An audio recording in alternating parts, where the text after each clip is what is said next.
Kaibigan, ikaw ay tunay na mapalad sa oras na ito sapagkat binigyan mo ngayon ng ating Diyos ng isang oras upang pag-aralan ang Kanyang mga salita. Ito ay isang paraan ng pagsamba at paglapit sa Kanya sa pamagitan ng pag-aaral ng Kanyang mga salita. At ito'y lalo mo pang maunawaan ang kalooban ng Diyos para sa iyong buhay, Kristiyano. Kaya sa oras na ito, tayo ay tunay na nagpapasalamat sa Diyos sa pagkakataong ibinigay niya sa atin upang talakayin at pag-aralan ang Kanyang mga salita. Sapagkat ang Kanyang mga salita ay tunay na nagbibigay sa atin ng kagalakan, kapanatagan at pag-asa ng kaligtasan. Mula ngayon, sa ating pag-aaral ay ng ating buhay Kristiyano patungkol sa ating Panginoong Hesus at ay may pamagat na kamatayan, pagkamatay at pag-asa sa hinaharap. Napakaraming tao ang balisa, walang katiyakan sa buhay kasalukuyan. May mga taong na kung saan nagtatanong kung saan nagsimula ang kasamaan. Bakit namamatay ang tao? At kung ano ang kanyang kalagayan pag siya'y namatay. Mga tanong na, pag ang tao'y namatay, may pag-asa ba siyang mabubuhay muli? Alam ko, kapatid, na marami kang mga katanungan, ngunit ang tanong na ito ay masasagot lamang ng ating Panginoong Diyos sa banal na kasulatan. At sa Kanyang malapit na bandating, patuloy tayo'y naglilingkod, gumagawa, at mabuhay banal at matuwid sa Kanyang harapan. At sa Kanyang pagdating tayo ay iuuwi niya sa Kanyang bayan sa langit na ating hinihintay. Kaya kapatid, salamat sa Diyos at narito ka upang lalo mo pang maunawaan ang kalooban ng Diyos para sa iyong buhay. Ito po ang iyong lingkod, Pastor Ray Urbi, bilang facilitator sa ating pag-aaral. At alam kong marami sa inyo ang nag-aaral ng kanilang leksyon gabi-gabi sa inyong mga tahanan. Binabati ko ang ating mga viewers sa buong mundo. Ang mga kapatid natin sa Bentinilla, Tarlac, masigasig silang nakikisangkot sa gawain ng pagsaksi at pagtawag ng pagiging alagad ng ating Panginoong Diyos sa kanilang mga kaibigan at mga kasama sa komunidad. Mga kapatid at kaibigan, kung may mga reflections kayo na iniisip, sana po'y mag-comment kayo at sa ating mga tinatalakay. At kaibigan, nais kong magkaroon ka nito. Kopya ng ating Bible Study Guide upang magiging mas alive at magiging vibrant ang iyong pag-aaral bilang isang Kristiyano. Makipag-ugnayan ka lamang dito sa amin sa NPUC o malapit sa Seventh-day Adventist Church sa iyong lugar. Bukod dito, mayroon na tayong downloadable outline na pwede mong gamitin sa iyong pagtuturo ng leksyon sa banal na kasulatan. At tayo nagpapasalamat na naririto ang ating mga kasama dito sa studio. Ang unang gusto kong batiin ay ang ating kapatid, Pastor, si Pastor Abe. Kumusta ka, Pastor Abe? Napakabuti ang Panginoong Diyos na kayo ay makasamang muli sa ating oras ng pag-aaral. Hindi natin makalimutan na i-promote ang gawain ng Panginoon sa publishing department.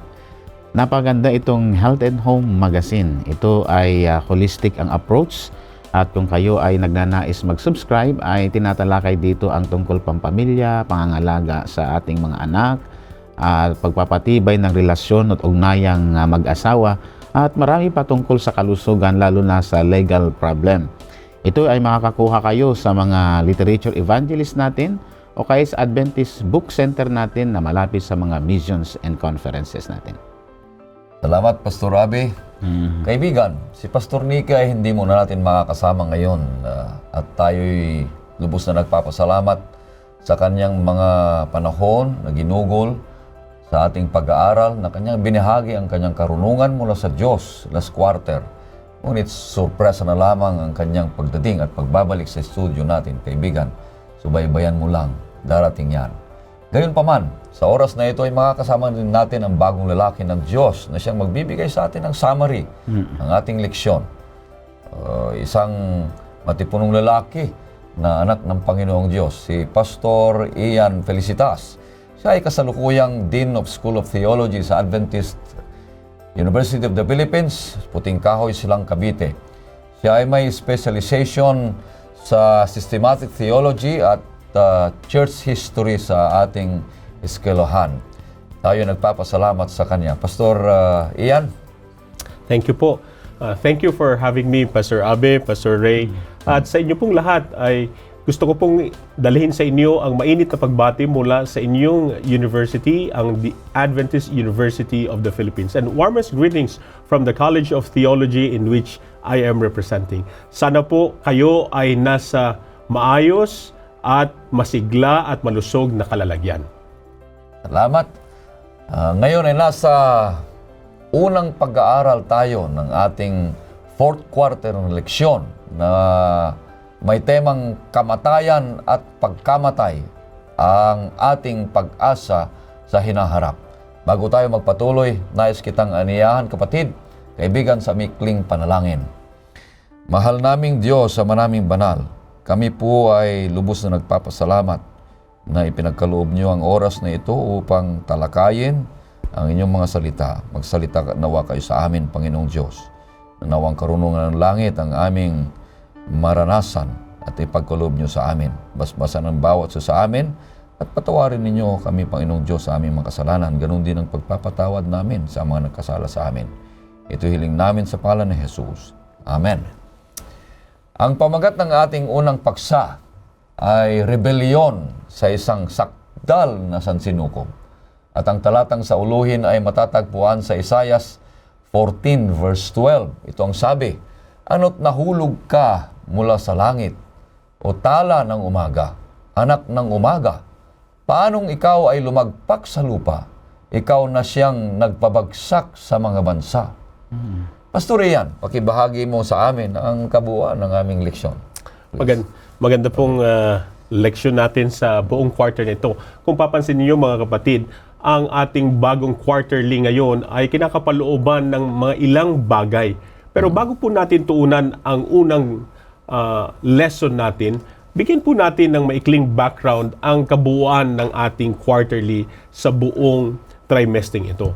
Ito po ay nauukol sa pag-aaral ng kamatayan ng isang taong who is on death and who's dying and the hope of the future.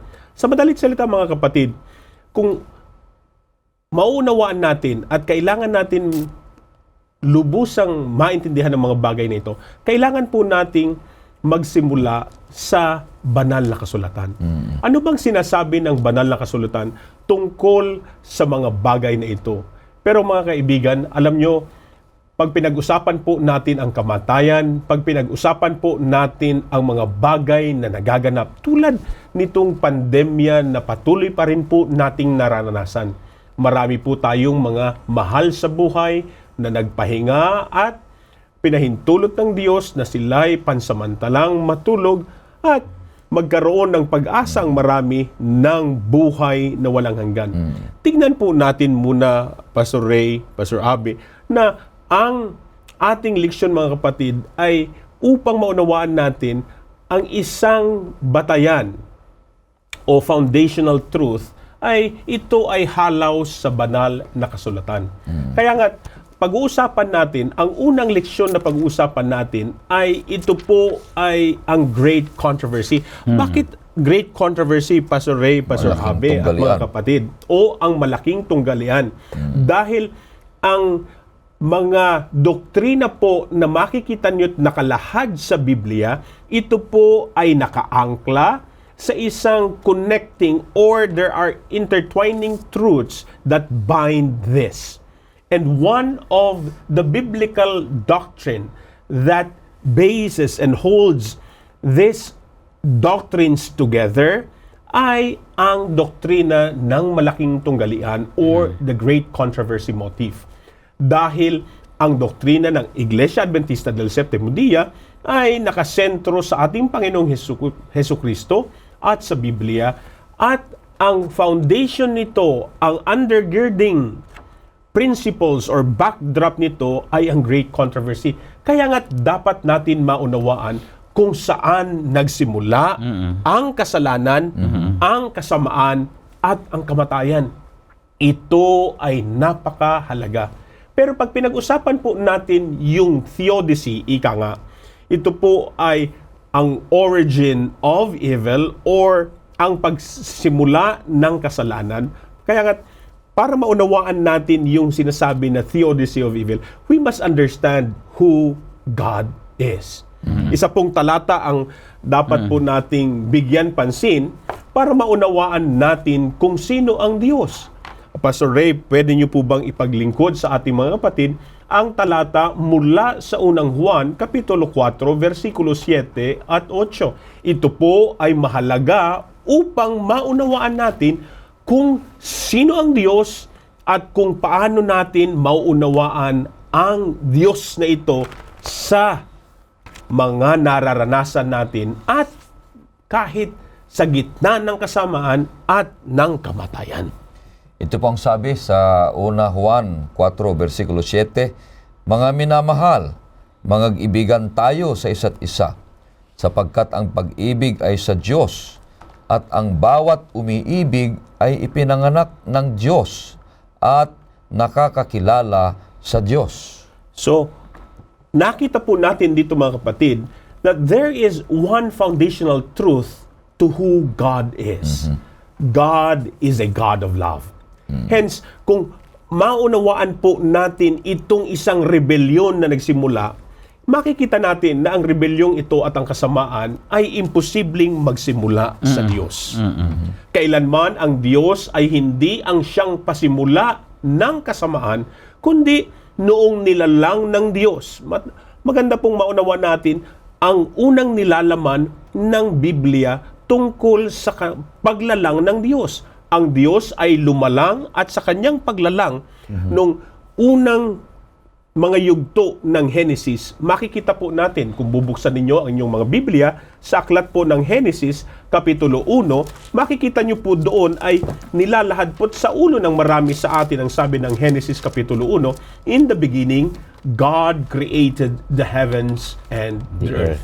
Susi po dito sa talang ito kung sino ang Diyos. Ang Diyos ay isang manlalalang. Ang Diyos ay siyang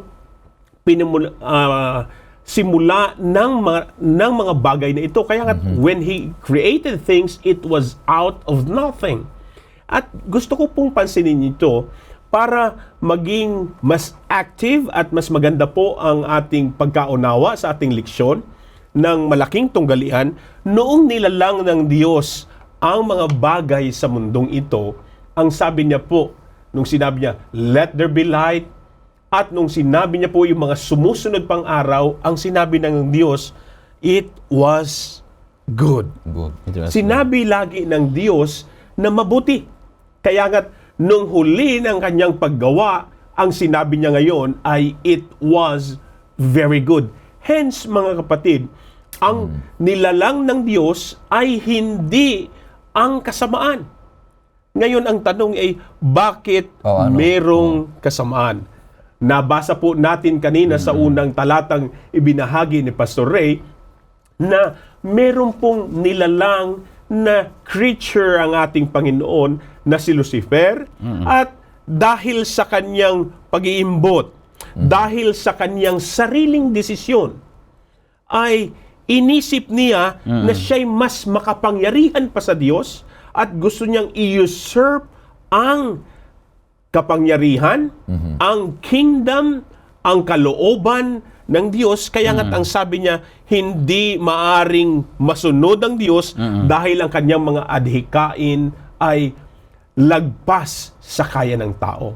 Dahil sa mga bagay at issues ng great controversy na ito ang mga prinsipyo na dapat nating makita, mga puntos na makikita natin dito kung bakit merong kasamaan sa kasalukuyan. Napakaganda, kaibigan at kapatid, na ang ating leksyon ay sinasalaysay sa atin na wala nang ibang pinanggalingan ng kasamaan, kundi ang ginawa din ng Panginoong Diyos na anghel, na pangalan sinabi ni Pastor ay Lucifer. Pero sa una pa lamang, sinabi niya na ang Diyos ay pag-ibig. Ang Diyos ang naglalang sa lahat ng mga bagay. At hindi niya sinabi doon na nilalang niya ang kasamaan. Kundi, nung nilalang niya ang anghel, sinabi niya na meron siyang sariling pangunawa. Meron siyang sariling desisyon. At dahil meron siyang sariling pangunawa, meron siyang kalayaang magdesisyon, ay kanyang dinesisyonan na gusto niyang magiging mas mataas, sabi mo, mas mataas sa Diyos, at gusto niyang magiging Diyos na sambahin ng mga tao. Yeah. O kaya pagluhuran ng mga nilalang sa langit.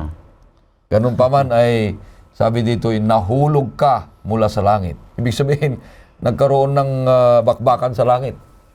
Kaya nga po, Pastor Abe, Pastor Ray, mapapansin nyo mga ginigiliw na taga-subaybay, ang origin ng evil or of sin is, sabi nga po ng may akda ng ating leksyon na si Alberto Tim, is one of the enigmas of theology. Ibig sabihin mga kapatid, hindi ibig sabihin na ito'y hindi natin maunawaan o maaarok ng kaalaman ng tao, pero mahirap ikangan ipaliwanag, pero maaaring maintindihan.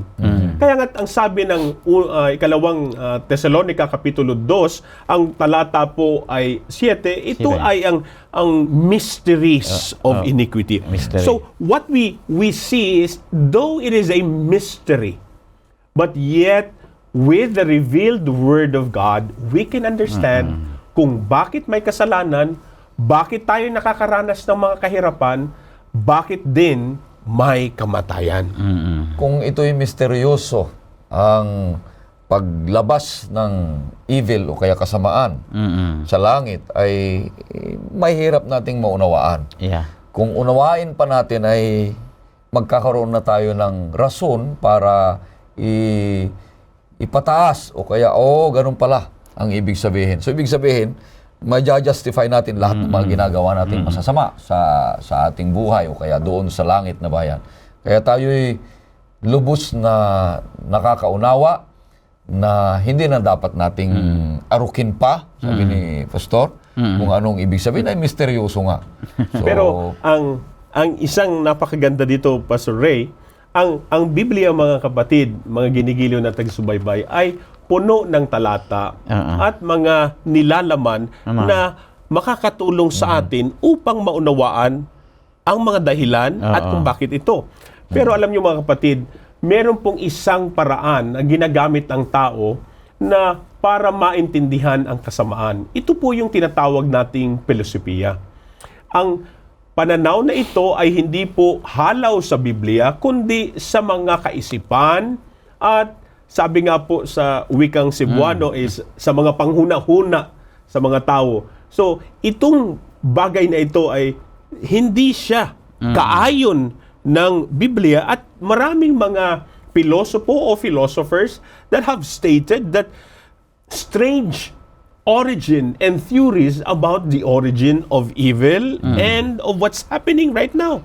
Pero ang hindi po nila ma-explain ay kung papaano ito magkakaroon ng kasagutan. Amen. It's the future hope. Ito po yung nilalaman ng Biblia at sa buong quarter natin, ito ang isang napakagandang inaasam-asam natin, nakapulutan natin ng aral at maging kapayapaan at pag-asa ng ating mga taga-subaybay at tayong mga Kristiyano. Ayan. maraming salamat mga kapatid, kaibigan. At naasasang-ayon sa atin na ang pinagmulan ng kasalanan o kaya pinagmulan ng kasamaan ay nagmula hindi sa Diyos, kung nagmula doon sa desisyon ng isang nilalang na si Lucifer, mga kaibigan at kapatid. At huwag tayong mag-alala, ang Panginoong Diyos ay nakakaalam at alam niya kung anong gagawin niya para sa kanyang mga nilalang. Lalong-lalo na tayo magtiwala sa Panginoon. Pastor Abe, alam kong handa ka na rin dyan. Kung ano Napakaganda ang discussion natin kay tapos Doc dito Ian. may interaction tayo mamaya. So, ang origin of sin ay yun ay sinabi niya kanina ni Doc Ian na mystery of iniquity. At meron pang binabanggit dito sa 1 Timothy chapter 3 verse 16 ay mystery of godliness. So ang bagay na ito ay talagang hindi natin masukat yung kung ano ang pinagmulan, pero ang kadahilanan diyan ay na-misuse yung paggamit ng kalayaan ni Lucifer. At gayon din si Adan at saka si Eva. So, titignan natin dito na si Lucifer ay isang nilalang na mapagmataas, mapagmalaki. At nabanggit kanina na gusto niyang agawin ang kaharian ng Diyos. Hindi siya nakontento sa bagay na meron siya. Ngayon, tatalakayin ko dito yung 3 letter C, my friend. Yung choice, yung choice. Yung choice ay napakahalaga yan, pero kapag yan ay na-misuse natin, kagaya nabanggit ko kanina, ay ito ay dumarating sa isang pagkakataon na pagsisisihan natin. Pero si Lucifer din kailanman din nagsisiyan Patuloy na ginawa niya yung gusto niya. At gusto kong establish natin na ang Diyos ay nabanggit kanina na Diyos ay pag-ibig. At dahil sa pag-ibig na yon ay nandun yung boundary na ibinigay ng Diyos. Ngunit yung boundary na ibinigay ng Diyos, nagbigay ng pamantayan doon sa Garden of Eden, maging doon sa langit na bayan. Ay merong pamantayan, pero si Lucifer ay sinunod niya ang kanyang sariling kalooban. Walang pamantayan. Babasa yan doon sa Isaiah chapter 14, verses 12 hanggang 14. Dito ang ating Panginoon, ang Diyos natin, isinayar niya ang kanyang karunungan at ang kanyang kakayanan sa lahat ng mga created beings and even angels in heaven. At mapapansin natin na maging si Adan at saka si Eva ay malayang nakakausap ang ating Panginoon. Pagkatapos ng pagkakasala, nandoon yung first proclamation of the gospel doon sa Genesis chapter 3 verse 15, yung proto-evangelion. Nandoon yung seed of truth na pagdating ng panahon, ang Messiah ay siyang magliligtas sa buong sangkatauhan. Ngayon, titignan natin yung pagbagsak ni Lucifer sa Ezekiel chapter 28 verse 15. And by the way, ang book of Ezekiel, my friend, in a broader sense, makikita natin dito yung cosmic realities, bakit ginamit niya ang Tyre. And by the way, yung Tyre naman dito, bakit ginamit niya ang Tyre? Ito ay yung ancient Phoenician city na kung saan ang lugar na ito, ang kingdom na ito ay kiniklaim nila na sila ay Diyos. Siya ay Diyos yung nagahari. Ngayon, inilarawan din, ikinonect ng ating Panginoon ang city of Tyre sa kabila ng kayamanan, kapangyarihan, katanyagan, ay inilarawan na kagaya siya ni Lucifer. Kaya mapansin natin sa Ezekiel chapter 28 verses 12 to 19, dito din nilalarawan na si Lucifer ay isang sakdal na nilalang. Okay? Na merong kakayanan na magpasya ng mabuti at masama. At dahil dito, nabanggit ko kanina, na misuse niya yung paggamit niya ng free will ni Lucifer hanggang hindi niya ma-express yung dapat na pagpapasalamat sa kabutihan ng Diyos na ginawa niya sa kanyang buhay. Then pagkatapos nito, nalagpak siya o nalugmok dito sa sanlibutan, natalo siya doon sa langit, nalaglag sa sanlibutan, na idamay ang ating mga magulang si Adan at saka si Eva, na ito ang nagdala ng tinatawag na pagkakasala, kasamaan at kamatayan. Okay? So yon, yung paggamit ng freedom of choice ay na-misuse. Ngayon ay merong challenge. Babasa natin doon sa Isaiah 14 verses 12 to 15. Tignan nga natin yung challenge na nangyari dito. Isaiah chapter 14 verses 12 to 14. Ganito ang binabanggit.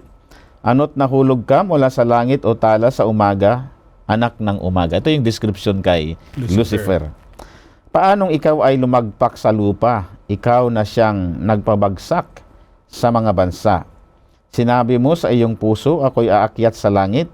Sa itaas ng mga bituin ng Diyos, aking itatatag ang aking trono sa itaas, at ako'y uupo sa bundok na pinagtitipunan sa malayong hilaga. Ako'y aakyat sa itaas ng mga kaitaasan ng mga ulap. Gagawin ko ang aking sarili na gaya ng kataas-taasan. Ito ay talagang pagmamalabis sa kapangyarihang ipinagkatiwala sa kanya ng ating Panginoon. Well, kung titignan natin ang lesson natin, Dr. Ian, ay mapapansin natin na may dalawang team dito. Ang Diyos, ang kanyang kaharian, nagre-represent ang kaharian ng Salem, yan, nare-represent yan, yung Mount Zion, yung Old Jerusalem at New Jerusalem. Dito naman ay makikita natin yung pangalawang tema na ang demonyo ay kaharian niya ang Babel at ang Babylonia. Oh, So, parating yan, nagko-connect yan sa Biblia, sa Old and New Testament. Naglalaban. Yung bagong kingdom, yung bagong Jerusalem, ito yung kingdom ng ating Panginoon. Ang kingdom naman ng demonyo ay ang kingdom of Babel. So, matagal nang nawala ang Babylonia, pero mababanggit pa rin yan sa Book of Revelation. So, ang mga ito yung mga challenge na nangyayari ngayon. Saan ka ba papanig? Sa demonyo o sa Diyos? Sa kingdom of Babylon or kingdom of God? So ito ay bangayan o hidwaan ng mga kaharian na pinangungunahan ng ating Panginoon at pinangungunahan ng demonyo pansamantala dito sa sanlibutan. Ngayon, kaya ang bayan ng Diyos sa Revelation 18 verse 4, tinatawagan niya ang remnant people na umalis mula sa Babylonia patungo doon sa panibagong kaharian na itinatatag ng Panginoon, ang bagong Zion, ang bagong Jerusalem. Ngayon, ang Babylon, ito ay simbolo ng pagmamataas at aroganteng pag-uugali ng demonyo. While si Lucifer, ang kingdom of fire, ang Babylon, ay naging simbolo ng Luciferian kingdom. Ngayon, dito nagpasimula na yung tinatawag na sa letter C na last, yung controversy. Okay, nandoon yung choice, challenge, and controversy. So, ang controversy, nagpasimula doon sa langit na bayan between Christ and Satan. Okay, nagkaroon ng pagdidigma doon sa langit. Pero natapos ito sa krus ng Kalbaryo. Amen. Doon tinapos ng ating Panginoon ang kontrobersiya at binigyan niya ng hangganan ang paghari-harian ng demonyo. Pero ito ay magpapatuloy hanggang sa pagbabalik ng ating Panginoon. Yun na yung finality. Pag nandito na ang Panginoon, wala na. Buburahin na niya ang kasaysayan ng kanyang kaaway. So Lucifer, na inilarawan ng Book of Apocalypse na siya ay yung dragon, siya yung matandang ahas, siya yung demonyo, siya yung satanas, siya yung umaakusa sa mga kapatid natin. Nilarawan yan ng Revelation 12 verse 9 and 10. At dito naman, si Kristo ay inilalarawan na siya ay si Michael, na binabanggit sa Book of Daniel na sino ang ihahalin tulad natin sa Panginoon. Sino ang katulad ng Panginoon. So, napansin natin ang pinagmulan ng kasalanan ni Lucifer ay dahil nasumpungan sa kanyang puso ang kasamaan. Okay? Dating righteous yan pero nasumpungan sa kanya ang kasamaan. Kasi because of pride. Maganda po yung binahagi nyo, Pastor Abe. Maganda rin makita natin mga kapatid na ang Biblia ay hindi nagtuturo na may dalawang Diyos that's na right. naglalaban, ang masama at mabuti. Wala. Malinaw po sa Biblia na ang Diyos na ating pinaglilingkuran at ang Diyos na sinasaad ng Biblia ay ang tunay na Diyos. Na nandun sa langit. Nasa langit. Ang kasamaan o ang Diyos ng kasamaan o si Lucifer ay hindi isang Diyos. Wala. Malinaw po iyon sa tala ng Biblia. Kaya nga, yung activities niya, Pastor, kung Nilalang. babalikan natin, siya ay isang nilalang. At doon sa Kapitulo 12 ng Isayas, 14,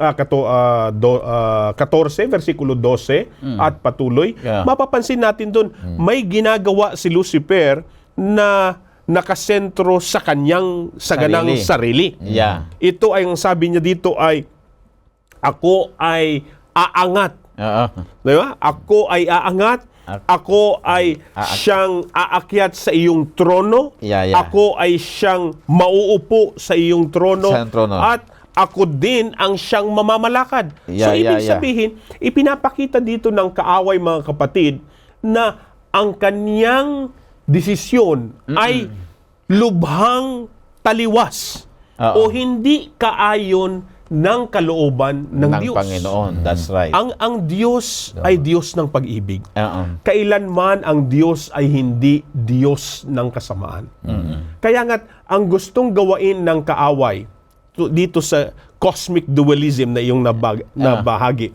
Itong pagkakaroon ng Struggle. isang hidwang pagtatalo between good and evil, ay gusto niyang i-paint o ilarawan ang Diyos na isang Diyos na hindi banal, Yeah. hindi perpekto, at walang kaayusan. Mm-mm. Mga kaibigan, mga kapatid, mahalagang makita natin at magamit din natin ang isang kaloob na binigay sa atin ng Diyos, ang Yeah. pagpili. Yeah. Na ang piliin natin Kalayaan. ay ang katwiran, Ang katwiran, ang kalayaan, kalayaan. ang kabanalan ng Diyos at ang pag-ibig niya. Amen. Sa madalit salita, mga kaibigan, ang pagpili natin dito sa malaking tunggalian na ito ay meron ding malaking impact dahil ang iyong pagpili ay mangangahulugan ng future Yeah. implications, ika nga. Yeah, tama. Mapansin natin kasi itong si Lucifer ay self-centered siya. Gusto niyang maitaas ang kanyang sarili. Tinignan ko yung paggamit niya doon sa sa Isaiah chapter 14 verses 13 to 14 na nakagamit siya ng 5 letter I. Pero sa English makikita mo sa Tagalog, hindi 3 lang sa Tagalog eh. Sa English sabi niya, I will ascend to heavens, ginamit niya yon. I will raise my throne above. I will sit and enthroned on the utmost height. I will ascend above the tops of the clouds, and I will make myself like the Most High. Pero ang napansin ko dito, si Kristo na ipanganak sa isang munting tahanan, sa isang sabsaban.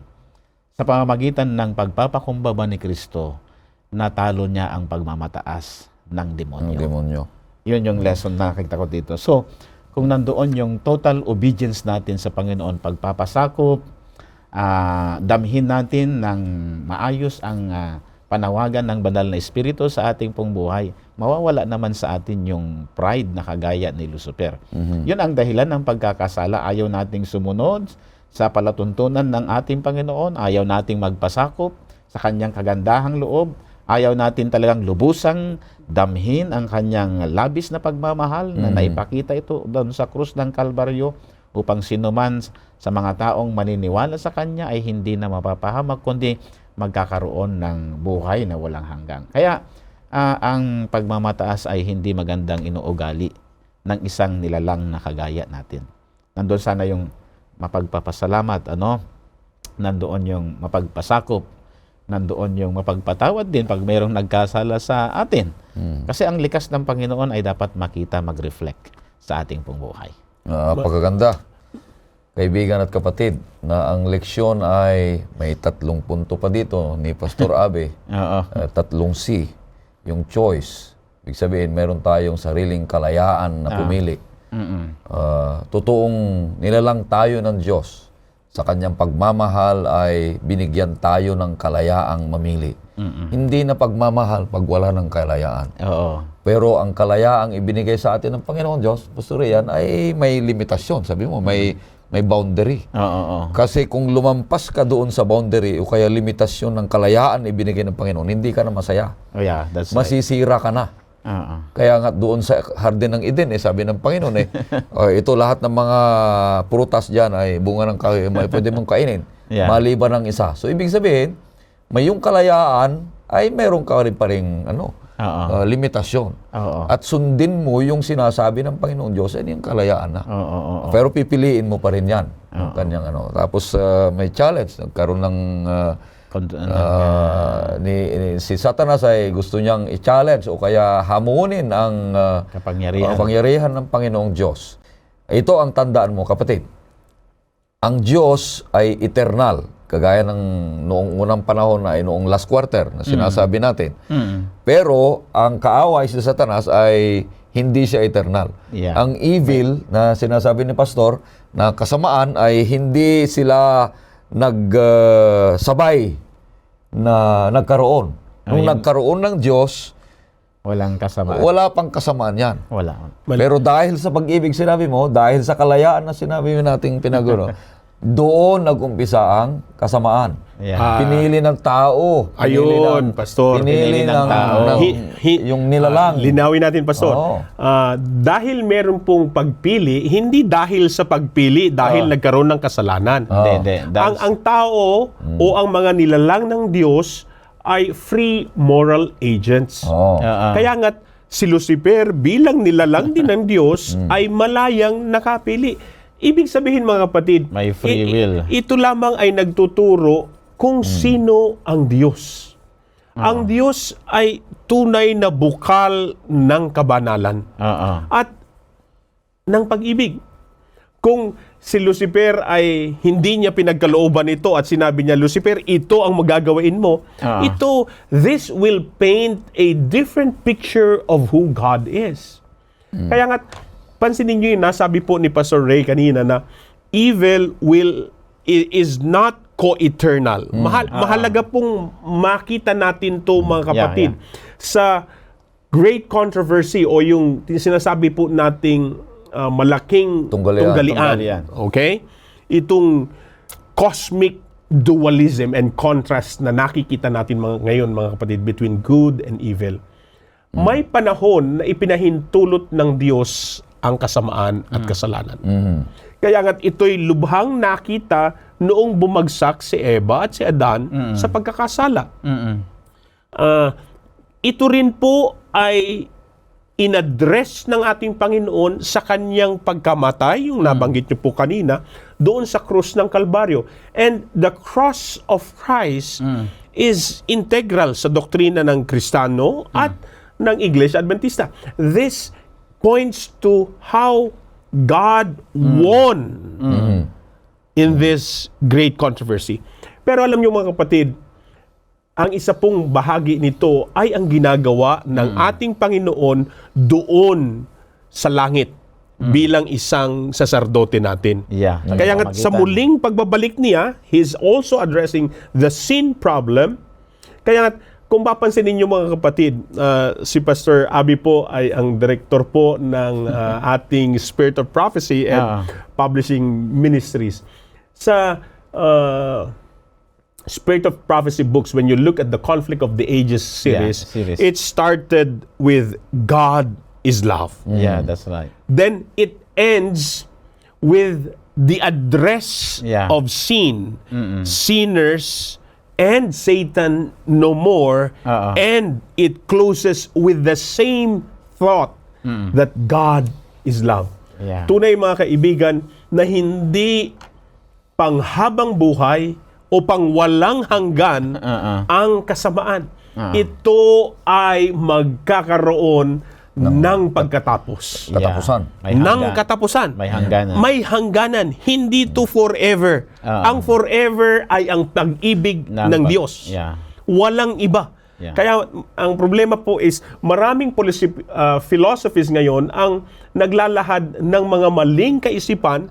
Kaya nga ang sabi din po ng mga naririnig natin ngayon sa mga kabataan, walang forever. Ito po ay mga philosophical thinking na dinidistort niya po ang kaisipan na merong mga bagay na may mga panghangganan tulad ng buhay na walang hanggan, pag-ibig ng Diyos, at ang Diyos mismo. At tayo din bilang mga tao ay makakaranas ng forever. That's right. Ito lamang ay sa ating Panginoon. Kaya nga ang pagpili natin kung sino siya ay mahalaga. Ang pananagumpay niya, Pastor Abe, Pastor Ray, ay mahalaga. Kasi kung mawawala po ito at ma-overshadow tayo ng kasamaan ng mundong ito at hindi natin makikita kung sino ang Diyos, then I think the devil has seemingly succeed in trying to distort our minds. Pero alam niyo po, meron pong glimpses ng pag-asa, ng pag-ibig, halaw mula sa salita ng Diyos. Napakasarap damhin. Maraming salamat. Kapatid, nakita mo kung paano ang Diyos ay umibig at nagpakita ng pagpapatawad at narito tayo sa malaking tunggalian na ito. Yes. At nakita at napag-usapan natin kung paano tatapusin ng Diyos ang tunggaliang ito. Na kahit ganun pa man na nagpasya ang kaaway, si Satanas, na kanyang labanan o kanyang ipadpad yung kanyang kaharian sa mas mataas pa sa Diyos, na nagpakita siya ng yung kanyang makasariling isipan, ambisyosong nilalang ng Diyos na gusto niyang mas mataas pa ang kanyang kalagayan. Humangad siya ng hindi karapat-dapat para sa kanya ibigay ng Panginoong Diyos. Hindi siya kontento sa mga bagay na ipinagkaloob sa kanya ng Panginoong Diyos. Kapatid, nasa sanlibutan tayong makasalanan. Ngunit ang Diyos, kanyang ipinangako na kanyang tatapusin ang kasalanang ito. Ngunit tayo naman ay magsuko ng buhay sa kanya upang sa ganun ay kasama tayong magtagumpay. Sapagkat sabi mo kanina, nagtagumpay na ang Panginoong Hesus sa cross. Oo, ang tagumpay. Ngunit ang kaaway ay laging nariyan para tuksuhin tayo. Gusto niyang gawain na hindi na nagumpay ang Yes. ating Panginoon.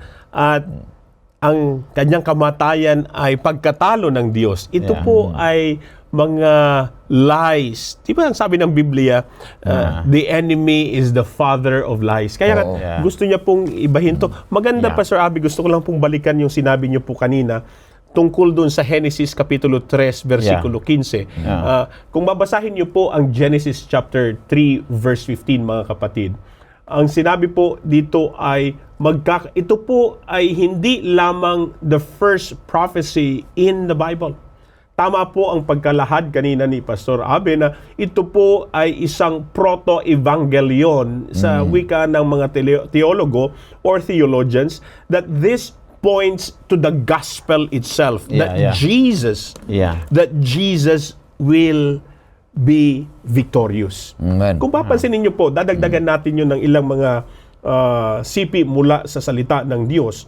Kung papansinin niyo mga kapatid, noong lumagpak ang tao sa kasalanan, at makikita natin doon sa versikulo 21 ng Kapitulo 3 ng Genesis, na the Lord God made garments of skin for Adam and his wife and clothed them. Ito ay tumuturo o nagtuturo sa atin kung papaano at anong ginawa ng ating Panginoon sa pagliligtas. Nabagsak ang tao sa kasalanan, pero may ginawa ang Diyos para tayo magligtas. Ang tao ay sinikap niyang takpan ang kanyang kahubadan ng mga fig leaves. Pero ito'y hindi pangmatagalan. Nakatakip, Pastor. Marahil ang harapan, pero hindi ang buong pangangatawan ng tao. Pero noong ang Diyos ang siyang nagkaloob ng damit sa atin. Ang sabi po ng wikang Hebreo dito ay ketoneth, or ito ay hindi galing sa halaman, kundi ito ay balat, panit sa isang mananap, sa isang hayop. So ito po mga kapatid ay naglalahad na ang Diyos ay nagturo na merong isang sacrificial. Okay? The sacrificial system. And this points to the sacrifice of Jesus Christ on the cross. So doon sa Garden of Eden ay meron ng pagtutubos na nangyari. Amen. Okay? Plano at ng yung pagtutubos. balat ng hayop, yung balat ng tupa, yun ay symbol ng Christ's righteousness na pinangtakip sa makasalanang pagkatao ni Adan at saka ni Eva. Ang isa pa, Pastor, maganda po at napakaganda ng ating leksyon. Kung papansinin niyo mga kapatid, sinabi din po ng ating kasama ni Pastor Abe ay ang ating Panginoong Hesukristo ang nakikipagbaka, at ito'y nakita natin sa Daniel.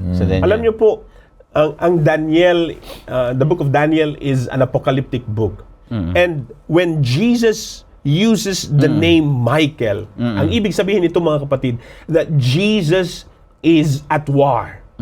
That means that when you look at Daniel chapter 12 verse 1, Michael stood Stood up. That means the one who is victorious, ang siyang na nagumpay ay si Mikael. Yeah. Si Michael na pointing to who Jesus Christ is, Yeah. who is at war. Yeah. Kaya nga puno ang Biblia, maging ang loob ng Daniel, ng Revelation, at the Bible is replete that God that God is victorious, and we can be victorious only through Jesus Christ, our Savior. Amen. Napakaganda, kapatid, ang ating pag-aaral. At sa mga huling mga minuto ay meron akong gustong tanong na sagutin. Ang ating mga panelist ay, oo, nariyan na ang Diyos ay nagmamahal. Ang Diyos ay nagplano sa lahat. Kita ng Diyos ang mangyayari sa mga kinabukasan. Sa mga nakaraan, sa mga ngayon, kasalukuyan, at mga nakaraan, mga mangyayari pa sa kinabukasan. At itong kaaway na ito na laging kumukontra sa Panginoong Diyos ay nagkasala nga. Bakit niya hindi pa pinatay sa panahong yun? Para matapos na at wala nang kasalanan pa sa langit na mga anghel. Pero pinayaan pa ng Panginoon na gumawa siya ng mga kasinungalingan, pagtutukso sa mga anghel, hanggat napakarami pa ang mga napasama kay Lucifer para Kung labanan. papansinin natin, Pastor, pwede rin sabihin natin bakit hindi lang in-snap na ng Diyos sa kanyang mawala mga fingers niya at mawala ng kaway. Gustong malaman ng mga kapatid natin. Sa pag-aaral natin, partner Aikwan, hindi kasi naintindihan ng mga nilalang ng Diyos kung ano bang ibig sabihin ng kasalanan. Ngayon, kung pinatay kaagad ng Diyos si Lucifer nung panahon na yon at di naintindihan ng mga nilalang ang pagkakasala, sasabihin nila na totoo pala na ang Diyos ay injustice. Hindi siya, wala sa kanya ang habag. Kasi merong issue yan sa great controversy between justice and mercy, di ba? Kasi doon sa Old Testament, ang issue ng demonyo ay ang Diyos ay walang habag. Walang habag ang Diyos at ang kanyang hustisya ay hindi patas. Yun yung issue sa great controversy. Pero doon sa New Testament ay binaliktad ng demonyo yon. Kung nagbabasa ka ng great controversy, ang sabi ng demonyo ay masyadong mahabagin ang Panginoon at winawalang halaga niya ang hustisya. Parang ganun ba? So yung prosesong yon hindi gagawin ng Panginoon sapagkat gusto niyang ipaunawa kung ano ang ibig sabihin ng kasalanan at gaano kabigat ang kasalanan na kinakailangang mamatay si Kristo para dito. Okay? So meron ng plano yan. Ang babasa ko sa Great Controversy at Story of Redemption na bago pa lamang likhain ang tao at meron na silang plano kung paano tubusin ang sanlibutan sa kanyang pagkakansala. Kaya nga, before the foundation of the world, ay meron ng pagtutubos na plinano ng ating Panginoon.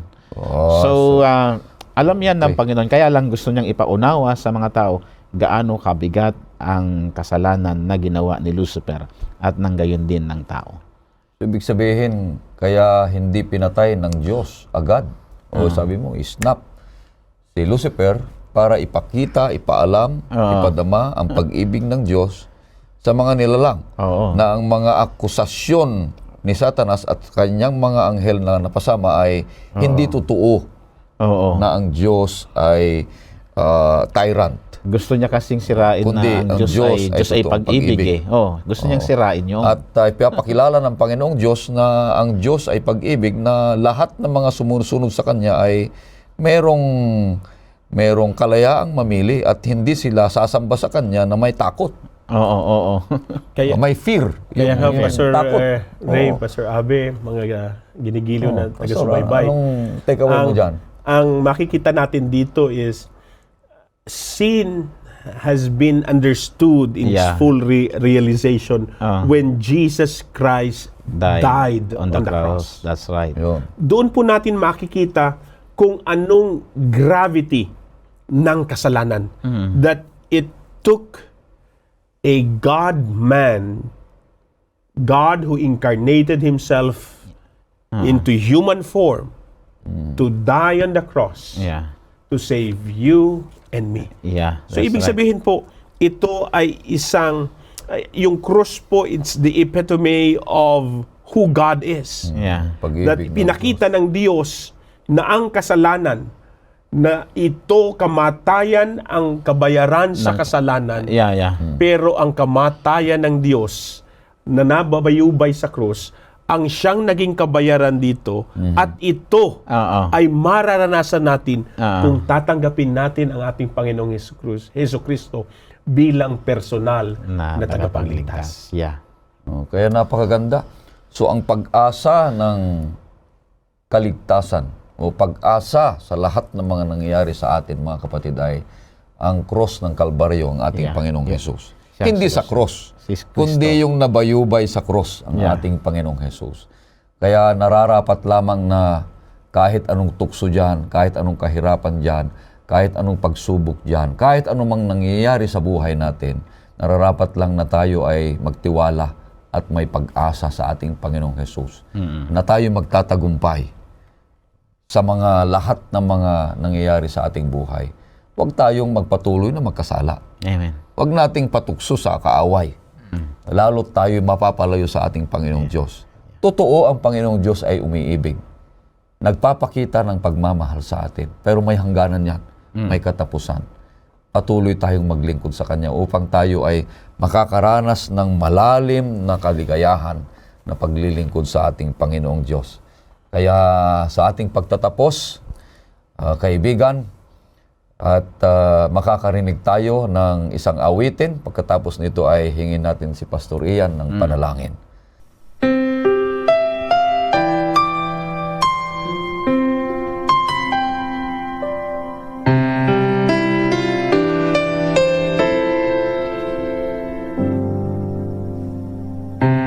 As I look back on this road I've traveled, I see so many times He carried me through.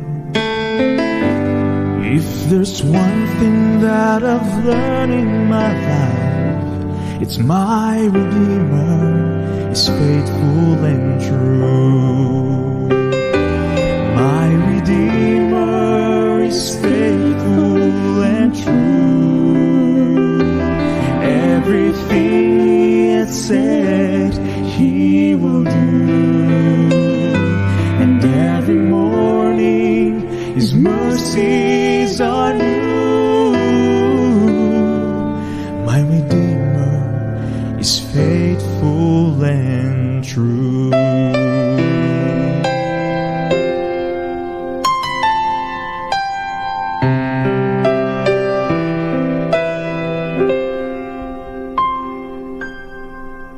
My heart rejoices when I read the promise. There's a place that I'm preparing for you. I know someday I'll see my Lord face to face, 'cause my Redeemer is faithful and true. My Redeemer is faithful and true. Everything it said He will do. And every morning His mercies are new. My Redeemer is faithful and true. And in every situation He has proved His love for me. When I lack the understanding, more grace He gives to me.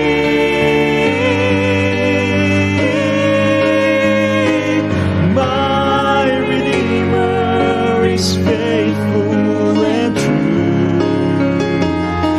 Everything He had said He will do.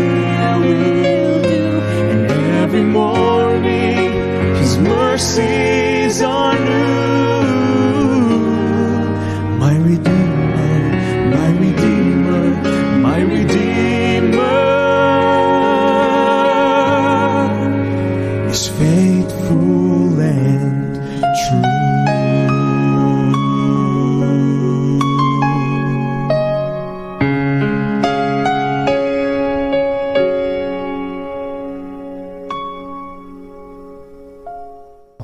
Pastor Ian, ay manalangin. Tayo po'y manalangin. Amang banal Diyos na dakila sa lahat, may-ari ng aming buhay, Diyos na buhay, aming manunubos. Salamat Panginoon na sa oras na aming ginugol upang pag-aralan ang aming leksyon, ang gabay sa pag-aaral ng Biblia, sa unang Sabbath or week na ito ng lesson sa aming bagong quarterly, kayo po ay nangusap sa bawat isa sa amin. Panginoon, maaari po ba? Patuloy niyo pong ihayag ang inyong kalooban. Patuloy niyo pong ipakita sa amin na kayo'y isang Diyos na buhay, Diyos ng pag-ibig, at Diyos ng pagliligtas. Maraming salamat po sa inyong pangako na kami may kaligtasan kung kami magpapasakop sa inyo. Yes. Pagpalain po ang aming programa at ang mga nakinig at mga nanood at gayon din sampu na po ng kanilang mga pamilya. Ang kapurihan at ang pagbabalik ng glory and honor ay mapa sa inyo lamang. Ito po ang aming dalangin sa matamis at dakilang pangalan ni Jesus. Amen. Kaibigan, patuloy na ako'y nag-aanyaya na patuloy kang susubaybay sa ating programang Oras ng Pag-aaral upang lalong pang maunawaan at mapatibay ang inyong relasyon sa ating Panginoong Hesus. Maraming salamat po, mahal ka namin.